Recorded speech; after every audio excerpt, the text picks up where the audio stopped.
Hello friends, ഇന്ന് നമ്മൾ നോക്കുന്നത് നമുക്ക് സിങ്കിൻ്റെ കറക്റ്റ് ആയിട്ട് സിങ്കിൻ്റെ വേസ്റ്റ് കപ്ലിങ് കാര്യങ്ങൾ എങ്ങനെ ലീക്ക് ഇല്ലാതെ നമുക്ക് ചെയ്യാമെന്നുള്ള ഡീറ്റെയിൽസ് വീഡിയോ ആണ് നമ്മളിന്ന് ചെയ്തിരിക്കുന്നത്. ആ സിങ്കിൻ്റെ വേസ്റ്റ് കപ്ലിങ് കാര്യങ്ങൾ ഇടുന്ന സമയത്ത് ലീക്ക് വരാനുള്ള ചാൻസ് കാര്യങ്ങളുണ്ട്. അതെങ്ങനെ നമുക്ക് ചെയ്യാമെന്നുള്ള കൂടി നമുക്ക് ഇതിൽ ഉൾപ്പെടുത്തിയിട്ടുണ്ട്. ഇതാണ് അതിൻ്റെ വേസ്റ്റ് കപ്ലിങ് വരുന്നത്. വേസ്റ്റ് കപ്ലിങ് നമുക്ക് ജസ്റ്റ് ഒന്ന് എടുത്ത് നോക്കാം, പുറത്തേക്ക് നോക്കാം. അത് സിങ്ക് വാങ്ങിക്കുമ്പോൾ തന്നെ അതിൻ്റെ കൂടെ കിട്ടാറുണ്ട്. ഇനി അത് കൂടാതെ തന്നെ അതിൻ്റെ കൂടെ വരാറുണ്ട്, സെപ്പറേറ്റ് നമ്മൾ വാങ്ങിക്കാറുണ്ട്. ഇതാണ് അതിൻ്റെ വേസ്റ്റ് കപ്ലിങ് വരുന്നത്. ആദ്യം തന്നെ കണ്ടാൽ സെൻറ്ററിൽ കാണുന്ന സ്ക്രൂ ഉണ്ടോ, ആ സ്ക്രൂ ജസ്റ്റ് ഒന്ന് അഴിച്ചെടുക്കുക. സിമ്പിളായിട്ട് അഴിച്ചു കഴിഞ്ഞാൽ അതിൻ്റെ മുകളിൽ വരുന്ന CP ആ കപ്പ് നേരം പുറത്തേക്ക് വരും. പിന്നെ അതിൻ്റെ താഴെ ഒരു വാഷ് ഉണ്ട്. ആ വാഷാണ് ഈ സിങ്കിൻ്റെ ഏറ്റവും അടിയിൽ ചെന്ന് ടൈറ്റ് ചെയ്ത് നിൽക്കുന്നത്. അപ്പോൾ അതിന് മുന്നേ എന്ത് ചെയ്യുന്നത് വെച്ചാൽ സിങ്കിൻ്റെ ഈ വേസ്റ്റ് കപ്ലിങ് ഇടുന്ന ഭാഗം കറക്റ്റായിട്ട് ശരിക്കും തൂത്ത് കറക്റ്റ് നീറ്റായിരിക്കണം. കാരണം ഒരു മണ്ണിൻ്റെ തരിയോ കാര്യങ്ങളോ ഒന്നുണ്ടെങ്കിൽ അവിടെ ലീക്ക് വരാനുള്ള ചാൻസ് ഉണ്ട്.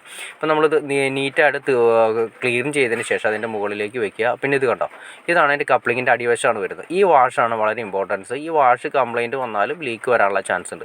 അപ്പോൾ ഈ വാഷ് കറക്റ്റായിട്ട് മുട്ടി നിൽക്കുന്ന രീതിയിൽ സിങ്കിൻ്റെ അടിവശം എന്തെങ്കിലും നമ്മൾ ഈ പറയുന്ന രീതിയിൽ പിടിപ്പിക്കുന്ന സമയത്ത് എന്തെങ്കിലും സിമൻറ്റോ കാര്യങ്ങളോ ഇട്ടുണ്ടെങ്കിൽ അതെല്ലാം കളഞ്ഞതിന് ശേഷം മാത്രമേ നമ്മൾ ഈ പറയുന്ന വാഷ് കാര്യങ്ങൾ ചെയ്യാവൂ.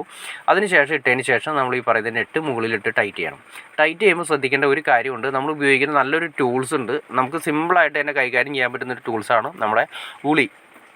നമ്മൾ ഇലക്ട്രിക്കിൻ്റെ വർക്കിനും കാര്യങ്ങൾക്കൊക്കെ ഉപയോഗിക്കുന്ന ഉളിയാണ് നമ്മളിവിടെ ഏറ്റവും നല്ല ടൂൾസ് എന്ന് പറയാം ടൈറ്റ് ചെയ്യാനായിട്ട്. കാരണം അത് ഞാൻ ജസ്റ്റ് നിങ്ങളെ കാണിച്ചു തരാം എന്തുകൊണ്ടാണെന്ന് പറയാനായിട്ട്. നമ്മളിപ്പോൾ ഇത് ടൈറ്റ് ചെയ്യാൻ പോകുന്നു. ടൈറ്റ് ചെയ്യുന്നത് എങ്ങനെയാണെന്ന് ഞാൻ ജസ്റ്റ് കാണിച്ചു തരാം. ആദ്യമേ തന്നെ ഉണ്ട്, അത് ജസ്റ്റ് നമ്മൾ കൈ കൊണ്ട് ടൈറ്റ് ചെയ്തതിന് ശേഷം ആ കറക്റ്റ് ലെവലിൽ വെച്ച് കൈ കൊണ്ട് ടൈറ്റ് ചെയ്ത് ഉളി ഉപയോഗിക്കുക. ഉളിയുടെ പ്രത്യേകത എന്ന് വെച്ചിട്ടുണ്ടെങ്കിൽ ആ സ്ക്രൂവിൻ്റെ 2 ത്രെഡിലും 2 വെട്ടുണ്ടായിരുന്നു. കണ്ടാൽ നിങ്ങൾക്ക് കാണാൻ സാധിക്കും, 2 ത്രെഡ് ഉണ്ട്. അത് ടൈറ്റ് ചെയ്യാൻ വേണ്ടിയിട്ടാണ് വെച്ചിരിക്കുന്നത്. നമ്മൾ വേറെ എന്തെങ്കിലും ഉപയോഗിച്ച് ടൈറ്റ് ചെയ്താൽ അത്രയും പെർഫെക്ഷനായിട്ട് കിട്ടില്ല. നേരെ ഉളി നമ്മൾ ഈ പറഞ്ഞ ലെവലിൽ നേരെ ആ 2 വെട്ടിലേക്ക് വെക്കുക. അതിന് ശേഷം പതുക്കെ ടൈറ്റ് ചെയ്ത് കൊടുക്കുക. ടൈറ്റ് ചെയ്ത് കൊടുത്തിട്ടുണ്ടെങ്കിൽ വളരെ സിമ്പിളായിട്ട് തന്നെ ഒരു തുള്ളി പോലും ലീക്കില്ലാത്ത രീതിയിൽ നല്ല രീതിയിൽ ടൈറ്റ് ആവും. അന്ന് ശ്രദ്ധിക്കേണ്ട കാര്യം, അതിൻ്റെ അടിയിലെ മെറ്റീരിയൽ പ്ലാസ്റ്റിക് ആയതുകൊണ്ട് ഓവറായിട്ട് ടൈറ്റ് ചെയ്ത് അതിൻ്റെ ത്രെഡ് പൊട്ടിപ്പോകാനുള്ള ചാൻസ് ഉണ്ട്.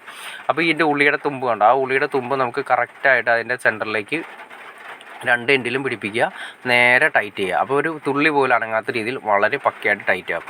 അതല്ലെങ്കിൽ നമുക്ക് സ്പാനർ സെറ്റിൽ ഉപയോഗിക്കാം. ഏറ്റവും നല്ലത് ഈ പറയുന്ന മെറ്റീരിയലാണ് ഏറ്റവും നല്ല ടൂൾസ്. കാരണം വെച്ചിട്ടുണ്ടെങ്കിൽ ഹൈറ്റ് വരുന്നതുകൊണ്ട് നമുക്ക് സിമ്പിളായിട്ട് തന്നെ ടൈറ്റ് ചെയ്യാൻ സാധിക്കും. ഉണ്ടോ, അപ്പോൾ നമുക്ക് വളരെ സിമ്പിളായിട്ട് ടൈറ്റ് ചെയ്തു. ഇനി നമ്മൾ ഈ പൈപ്പിലേക്ക് കണക്ട് ചെയ്താൽ മാത്രം മതി. ഒരു തുള്ളി പോലും ലീക്കില്ലാത്ത രീതിയിൽ കറക്റ്റ് ചെയ്യാൻ പറ്റും. അപ്പോൾ നമുക്ക് കറക്റ്റായിട്ട് വേണമെങ്കിൽ 2 ഇഞ്ച് പൈപ്പ് നേരെ അതിൻ്റെ താഴേക്ക് കണക്ട് ചെയ്ത് സിമ്പിളായിട്ട് കൈകാര്യം ചെയ്യാം. അപ്പോൾ വളരെ സിമ്പിളായിട്ട് എങ്ങനെ നമ്മൾ ഈ പറഞ്ഞ രീതിയിൽ എങ്ങനെ വേസ്റ്റ് കപ്ലിങ് കാര്യങ്ങൾ എങ്ങനെ കണക്ട് ചെയ്യാമെന്ന് നിങ്ങൾക്ക് ഏകദേശം ഒരു ഐഡിയ കിട്ടിക്കാണെന്ന് വിചാരിക്കുന്നു. ഇനി എന്തെങ്കിലും ഡൗട്ട്സ് കാര്യങ്ങളുണ്ടെങ്കിൽ തീർച്ചയായിട്ടും കമൻറ്റ് ചെയ്താൽ മതി. അപ്പോൾ നിങ്ങൾക്ക് വീഡിയോ ഇഷ്ടപ്പെട്ടെന്ന് വിചാരിക്കുന്നു. ഇപ്പോൾ തീർച്ചയായിട്ടും ലൈക്ക് ചെയ്തേക്കുക, ഷെയർ ചെയ്തേക്കുക, ചാനൽ ഒന്ന് സബ്സ്ക്രൈബ് ചെയ്തേക്കുക. ചാനൽ സബ്സ്ക്രൈബ് ചെയ്താൽ മാത്രമേ നമ്മുടെ പുതിയ വീഡിയോസ് നിങ്ങൾക്ക് പെട്ടെന്ന് അറിയാൻ ചാൻസ് ഉള്ളൂ. അതുമാത്രമല്ല ഇൻഫോർമേറ്റീവായി വീഡിയോസ് ചെയ്യാനുള്ളൊരു മോട്ടിവേഷൻ കൂടി നമുക്ക് ലഭിക്കുകയുള്ളൂ. അപ്പോൾ തീർച്ചയായിട്ടും ചാനൽ ഒന്ന് സബ്സ്ക്രൈബ് കൂടി ചെയ്തേക്കുക. ഓക്കെ ഫ്രണ്ട്സ്, അടുത്ത വീഡിയോയിൽ കാണുന്നവരെ ഓക്കെ.